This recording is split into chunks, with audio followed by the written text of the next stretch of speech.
should we discuss the new setup? Yeah, so everyone who's watching us and not just listening to us Yeah. is gonna see something new. I mean, and a bit of something old. The wall is still there, but I feel like it's not as prominent now.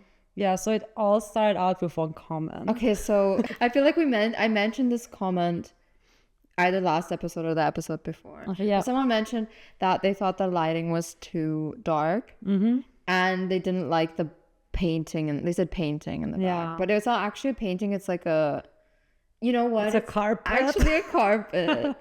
And it's like a plastic one. I don't know. Why did we buy that? I can't even remember. For outside. We have a garden, like a little garden. We wanted to use it for outside, and then we never did. And then we hung it up as more of an acoustic thing. True. At first, it was, what do you say, demo? I don't know what it's called in English. There's an echo, and so we were using it to, what's the word? Yeah, exactly. In German, it's demo, but... Suppress it? I don't know. Oh my God. Okay. Anyway, we put it up there as a sound thing to make the acoustics better in the room. Yeah, because it's super echoey here. It's super echoey because the ceilings are really high. There wasn't as much in this room also to begin with. True. We kind of put stuff in here. Yeah, we filled this room up with stuff so that it would be better. Yeah. So the audio. And also we are holding our mics this time. Yeah, we're holding the mics, and we realized that the audio, we did a test like just before starting to record this, and it was so much better. Lol. Yeah, I feel like every now and then we should just try something new. Yeah. This is the oh my God, wow. The result of that, yeah. So the comment, the negative, it wasn't even a negative comment because it was actually such a nice comment. It was great feedback. It was feedback. It was feedback. It was constructive feedback, and they also said they liked the content, so that was nice. It wasn't just constructive feedback, it was also positive feedback. And yeah, but I guess it sat with you, kept you up at night, because then you couldn't sleep. No, just kidding. Because she's like, we need to change the background. Yeah. But I think it was worth it because now it looks like similar to our reaction videos, which I also thought looked better. It's super cute vibes now. It's so I prefer it. Yeah, it gives cozy vibes. I wanted it to be cozy, so that's why I was on the fence about changing the lighting, because I kind of like the cozy lighting, but I'm okay with this too. It's a little bit colder, but the pink makes it a bit better. Yeah, without the pink, I wouldn't like it so much. Yeah. Otherwise, it's too sterile. It would be too sterile. Oh my God, the other room. Can you agree now that what we tried earlier? Yes, I kind of agree now. I did like the natural light though. Yeah, so I guess you were also wanting to try natural light, which we did in the other room. We have another room where we actually do work, not just yap the whole day, which has natural light. And yeah, but the background, all of it was just wrong, and I felt like the light was too sterile. It looked unhinged because it's really all bad. of our work desks with our big monitors, and it just looked a bit rough. It looked like we are sitting in some kind of, I don't know, when there are the news reporters who are like, I don't know, in another country, and they report live, and you see in the background like the city. That's what it looked like. I feel the equivalent of like we are in the zone, and we're in a war zone. No, you know what I mean. In a conflict area. Yeah, you know what I mean. But it's like a bit. Yeah, it was a bit too raw, I feel, because imagine, not that we are like super unkept. Oh my God, how do you say? Unordentlich. Hello. Oh, like disorganized? Yeah, like a bit disorganized. It's actually not at all. That's the funny thing. The room is so, when you go in there, it seems really tidy. Yeah. But then when you want to film it, somehow it goes on. No, yeah, because I think it's all the cables from the monitors and stuff makes it look and really the monitors, they like looked out like little mountains. I don't know. Yeah. It was not a vibe. So it also would have taken a lot more work to set that up every time. Whereas this is our podcast room, and it just stays as is, and we just we can just sit down, plug in the laptop, plug in the microphones, and start. Yeah, not the whole setup thing. Yeah. Also having the couch over there. Wait, I need to maybe plug my laptop in. Oh, yeah. Okay, so what did we actually want to talk about in this episode? February recap. Oh yeah, February recap. So we did talk about doing a monthly recap. Yeah. This was your idea, remember? I was like, let's do a February recap, and she's like, what even happened in February? I feel like nothing happened, but let's go. I mean, things did happen. I think more in the direction of content creation than in what I'm doing. Yeah. So I can recap really quickly. Okay, go ahead. Most what I did was account management, project management, and looking at the code editor. Honestly, that was all of my days in February. I don't know what else. And of course, February is also short. true, it's short. So I feel like it flew by really fast and there wasn't a lot going on. Yeah, it was like a month that's kind of like where you just work and it passes, and then you're like, oh, what did I do the whole time, you know? Yeah. I don't know. It was kind of that kind of month. Nothing really significant to report from my side, to be honest. Yeah. I think for me it was similar. But there was a lot of content creation going on. Yeah, I feel like that's maybe something that's the more interesting part anyways. Yeah, so I guess it was in February that we started doing the reaction videos, right? That was February. I think so, yeah. Okay. See, Yeah, that's it what was I mean. It kind of February. like all flows together, and then you forget what you did. Okay, I like that though. I like that addition to our content. Me too, and I like filming them. I think they're funny. Yeah, they're fun to film. And they're also very easy to edit because you don't really have to do much at all. Like it was it's a good, if anyone does content creation, I can highly recommend doing reaction videos because you already have material from somebody else that you're reacting to. So you don't have to prepare any material. You're just literally sitting there and then looking at the material and giving your unfiltered thoughts. And then it's similar to edit that is very similar to editing the podcast. Okay. Honestly, there's not a big difference. Yeah. So that's really nice. And then the other thing that I started doing was I handed off the editing of our educational videos to our designer. We were using like a freelancer for it, but I just felt like I'm just so bad at working with freelancers. I honestly think it's mostly my issue. I just cannot efficiently work with a freelancer. I find it's a burden for me to have to give feedback. Yeah. I have to watch the video, I have to write it all down, I have to send them an email. It's just a lot of steps. Whereas when our designer is sitting right next to me and she tells me the video's done, and then I look at the video and it's usually not a lot of feedback. I can just tell her, can you check over this part here or check that? And I don't know, that's it. That's all I have to do. Also, she knows you better. Yeah, she also knows me better. I feel like that helps because she knows my humor. And I feel like she did this video as like a trial. I was just like, let's see if you even enjoy doing it because it's not really her job. She's a designer and now she's doing video editing. I asked her before I gave it to her, I was like, do you want to do that? Would that interest you? And she said, yeah, she loves doing that. She likes editing videos for herself I can absolutely not relate to that. I think everything up to the point where I would have to edit the video, I would be fine with. Like I can creating it. I can create it. Yeah. I can create, but I honestly, editing is always the biggest thing that kept me away from content. It takes a lot of time. Yeah, it's like super effort. Cutting down a 30-minute educational video down to like 20 minutes or 15 minutes takes a whole day, if not longer. You mean 30 minutes, right? Yeah. Okay, I think you said 3 minutes, that's why. 30 minutes, Okay. yeah. As 30 minutes, most of the ones I film are like 20 and then we cut it down to 10. Yeah. But there was one that she recently did, which was 30, that she cut down to like 18. That's a lot of work. And then Adding effects, she added really cute sound effects. she added such funny little, I don't know, I really highly recommend looking at our most recent one, which was, or I don't know when we're going to post this podcast. It was the one about the sales call, I think. And it's just so funny. And they were I was actually laughing out loud at like some of the effects she did. I didn't have that experience with the freelancer that we hired. So once I saw her ability and also her willingness to do it, I was like, okay, this is going to be a new part of your job. Spend 1 day a week editing the videos. Yeah. So she spends now like 3 days a week doing execution and client work and then 1 day doing content. Yeah, for our editing. current workload, that's totally fine anyways. Yeah, so, and I feel like she enjoys it because she hasn't complained. I mean, maybe we should sit No, her but down. she even said like from her, she was doing, she was working on something else. She's like, I'm going to finish that and then I'm going to start editing the next video. Okay. She didn't even ask me. So I feel like she does enjoy it.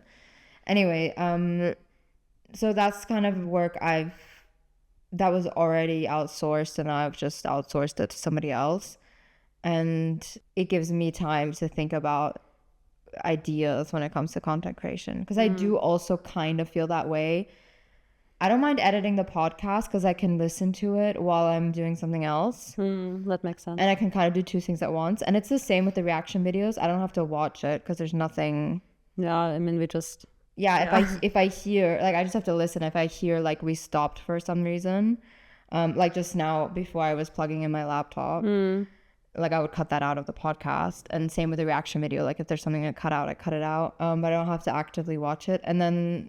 But the thing is with the educational videos, it's not like that. Because the educational videos need a lot more visuals. Yeah. So keywords being highlighted in some way, or maybe like a list coming up. And that's also too much for me, I'm going to be honest. Yeah, no, it's just, no. I think I always struggled. I'm not quite sure. Are you editing it with what? With CapCut, no? I was editing it with Premiere Pro. Yeah, okay. Which is absolutely horrible. And I wanted to switch to CapCut because I was getting so pissed off about Premiere Pro, but then I couldn't because it wouldn't accept our PayPal for some reason. And I was so pissed off about the payment method not working because we've had this happen so many times that our payment method doesn't work, even though we have money on the account. It's ridiculous. And then I closed it. I was like, fuck this. But then our designer wanted to use it, and she was asking me about the pro features because they were paid, like paid features. And I was like, yeah, I want to pay for it. Like I do. And then I gave it another try, and I tried a different, I tried putting in the credit card instead of doing it via PayPal, and that worked. Okay. I was reluctant to do that because I don't like to pay things. I don't like having to put the credit card number in. I find it sus. Yeah. I would prefer to do PayPal. Anyways, so we finally got that done, and she's been using CapCut. And now I've used CapCut since then. I'm using it for my YouTube videos too now. Yeah, I saw it when I was looking for the invoice. Yeah. Yeah, so in our same CapCut, you can watch my private vlogs as well. Yeah. Or the ones in progress or whatever. Anyways, yeah, I guess our designer sees that too, but I don't care. If we're paying for it, might as well use it. Yeah, I don't know. I mean...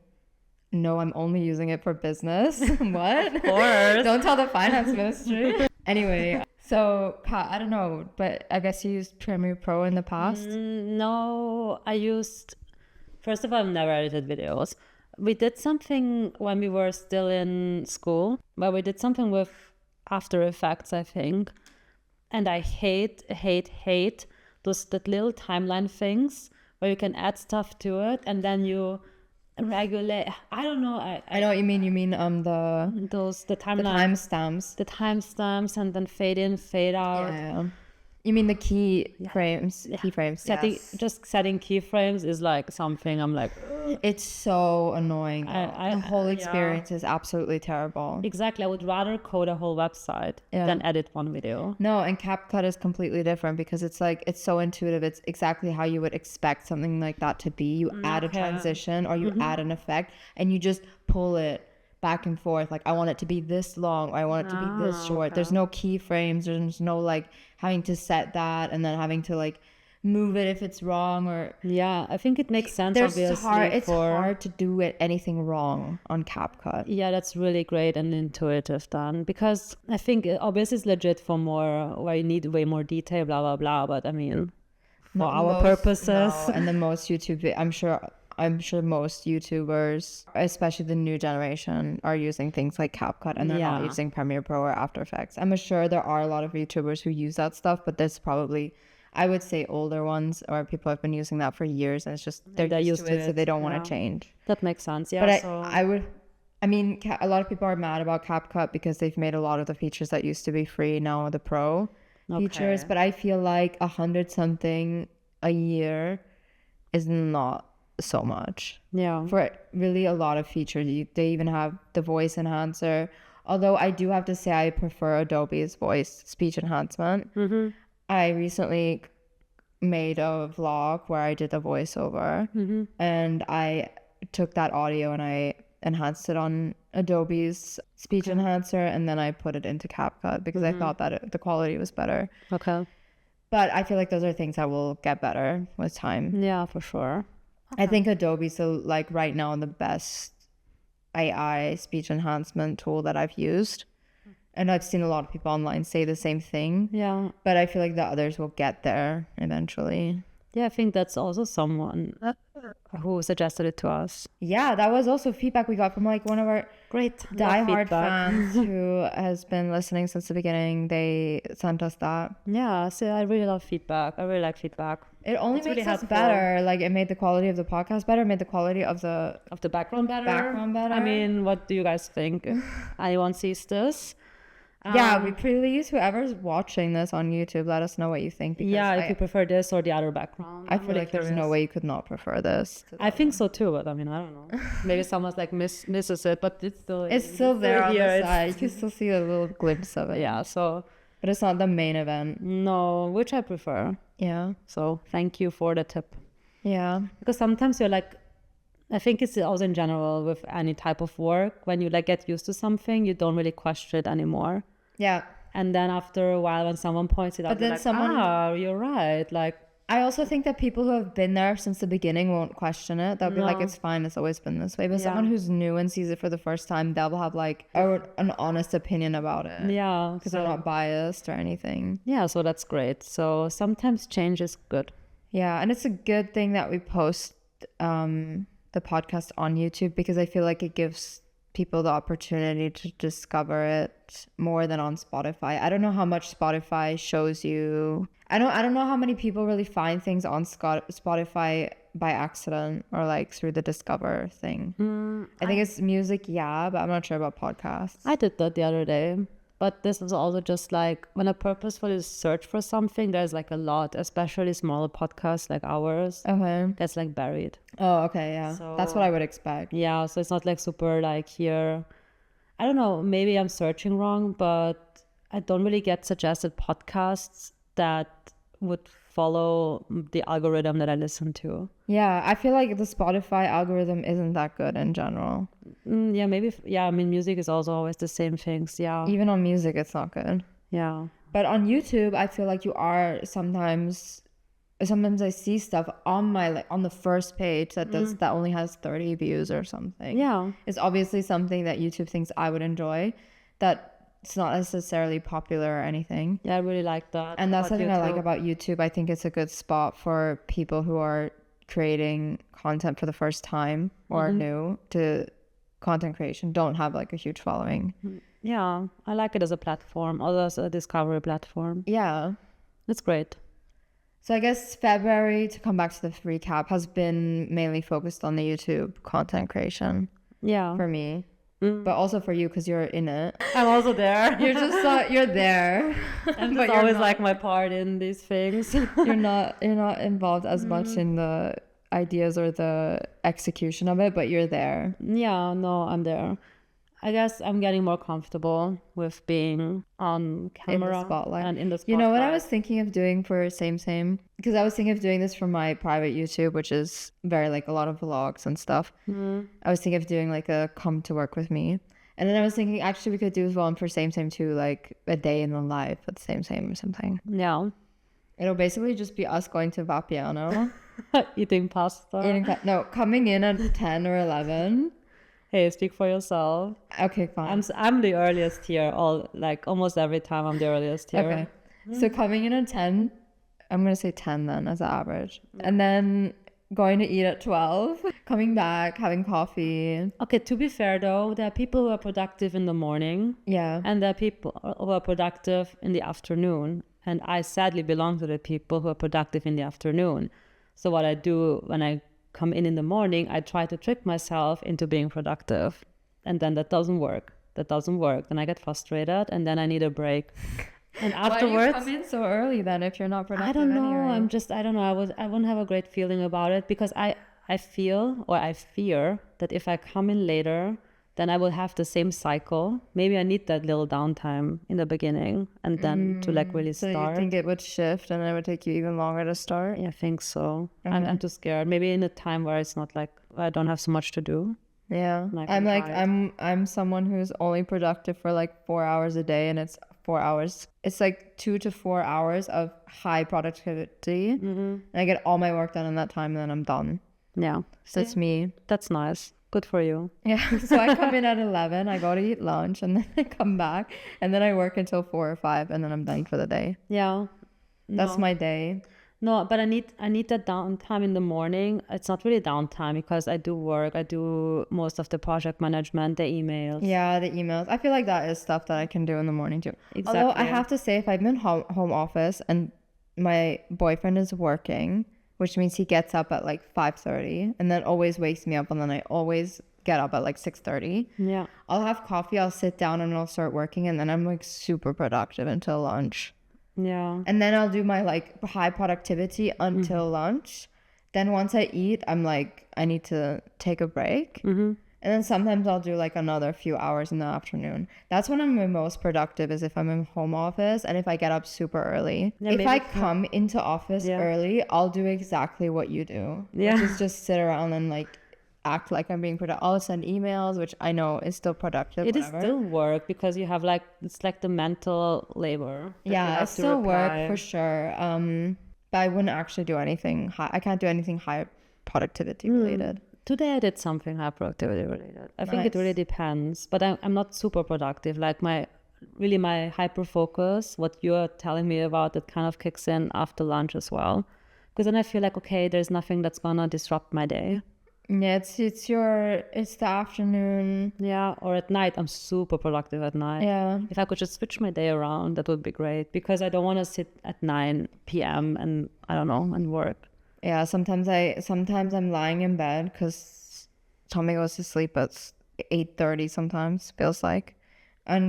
And then I'm like, oh my God, I'm so motivated right now. That's what I mean. I get so motivated at night. I'm like so productive. I'm like, should I? Stupid. Exactly. Like, what should I do now? Should I coach? Should I do this? Should I write? Should I read? I don't know. I just get super productive suddenly. And I wish that energy happened before.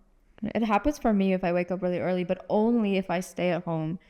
If I leave, like, last week I was like, I need a focused day. Yeah. That was one of those days I got up really early, and I literally worked until the meeting. Yeah. I even had lunch like at my desk. That's how.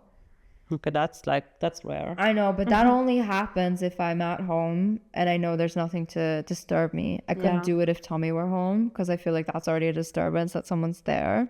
And I can't do it here because there are people here. And then there's also going to lunch, and all that stuff disrupts me. Yeah, and also being a bit social. Yeah, so I can really only do that when I'm at home. Yeah, it makes sense. I think everyone finds their own groove, but what I'm really happy about is the work-life balance we were able to create in the past year, I would say. Yeah, February was not a stressful month for me, but March, when we do the March recap, I don't want to spoil it, but March has been more stressful, and I still feel like it's not taking over my life. Same. Like, I feel like from the workload is chill. Yeah. Like, chill, quotation marks. It's okay. Like, nothing too crazy going on. Yeah. In terms of like having to really sit there at night and work. I'm always comparing. I'm always drawing comparisons to our first few years. Yeah, that's why I'm saying chill. That's I'm not the saying bar. exactly, because that's the bar where we really work 24/7, and that's why I'm saying when I say it's chill, it's not like it's so chill that I can just sleep. What I mean by that is, hey, I have a work-life balance. Okay, so let's rate February's. I can't even rate it. You don't even remember what happened. Yeah, that's what makes it a good month. Okay, true. I feel like I don't remember what we gave January. Me neither. I feel like it was an 8. Really? Then this should be higher. Higher? You don't even remember it. Yeah, it's but like not memorable. It can't be that high. Yeah, that's true. I think it's an average. I wouldn't say like January was an 8. What happened there? I don't know. Or was it a 7? I remember us saying something like it was a good month, but it could have been better, like if certain things happened. Yeah, you're right. Okay, then this is like a 7. It's like an average. I was also going to say 7. Great. Perfect. Yeah, it's a solid 7. So one thing about this, it's a bit annoying to hold. I kind of like it. It makes me feel like I'm doing karaoke. Good month, yeah. Yeah, I feel like good month. Nothing crazy. Thank you for listening to this episode of Never Went to Business School. Don't forget to follow us here on Spotify. And if you enjoy our content, check out our YouTube channel for more educational videos and subscribe to our newsletter on Substack.